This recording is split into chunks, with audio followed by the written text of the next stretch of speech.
Fan খুলে হইতাছি, এই যে ফ্যান খুলে হইতাছি, ফ্যান খুলে গেলাম।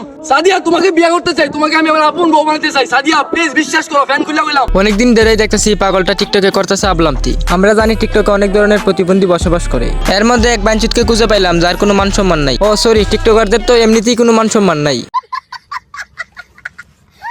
ফ্যান খুলে হইতাছি, এই যে ফ্যান খুলে হইতাছি, ফ্যান খুলে গেলাম। সাদিয়া ফ্যান যখন সাদিয়ার জন্য খুলতে পারছো, তাহলে পাঞ্জাবিটাও খুললে নে বাঞ্চুত। আসলে দোষ আপনাদের না, দোষ হচ্ছে আপনার গেটম্যানের। তাদের কারণে আছে এইসব পাগল ছাগল টিকটকে ঢুকে গেছে। কথা কি ক্লিয়ার না ভেজাল আছে? দেশের হাজার হাজার পোলাপান, গরিব পোলাপান মুড়ি খাইতে পারে না, খাবার খাইতে পারে না, তারা বসে বসে এখানে মুড়ি খায়। কত বড় কলিজা।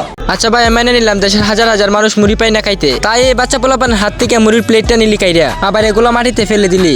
আসলে বাঞ্চু, তুই হলে একটা মানসিক প্রতিবন্ধী, না হলে এভাবে খাবার ফেলে দিয়ে বলছি না অনেক মানুষ খাবার পায় না। আমার উপরে হামলা ভাই, বুঝলাম না। চট্টগ্রামের মানুষ নাকি মেহমানদের আপ্যায়ন করে ভাই। আমি কি মারি খেতে গেছি আপনাদের এখানে ভাই? গেছিলাম ভালোবাসা দিতে, ভালোবাসা নিতে গেছিলাম। বাইরে ভাই, মাথা দুষ পড়লে মানুষ কি না করতে পারে। এইভাবে নাকে মুখে রং লাগাই বলতেছে ওরা নাকি মারছে। তুমি আপনারা সবাই জানেন যে টিকটকারের মাথায় কোনো বুদ্ধি থাকে না, কারণ এদের মাথার জায়গায় ফুটকি থাকে আর ফুটকির জায়গায় মাথা থাকে।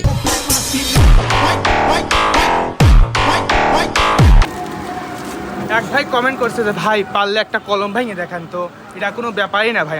এ হচ্ছে আরেক মাদার চুপ, যে কিনা খাবার নষ্ট করে বলে এটা আমার কাছে কোনো ব্যাপারই না। সবকিছু যখন তোর কাছে কোনো ব্যাপার না, তাহলে ভাই তোর আঙ্গুল দিয়ে তোর ফুটকি থেকে গোয় না খায় আমার একটু দেখা। আমি জানি ভাই তুই এটা পারবি, কারণ তোদের তো মাথায় আবার কোনো ব্রেন নাই।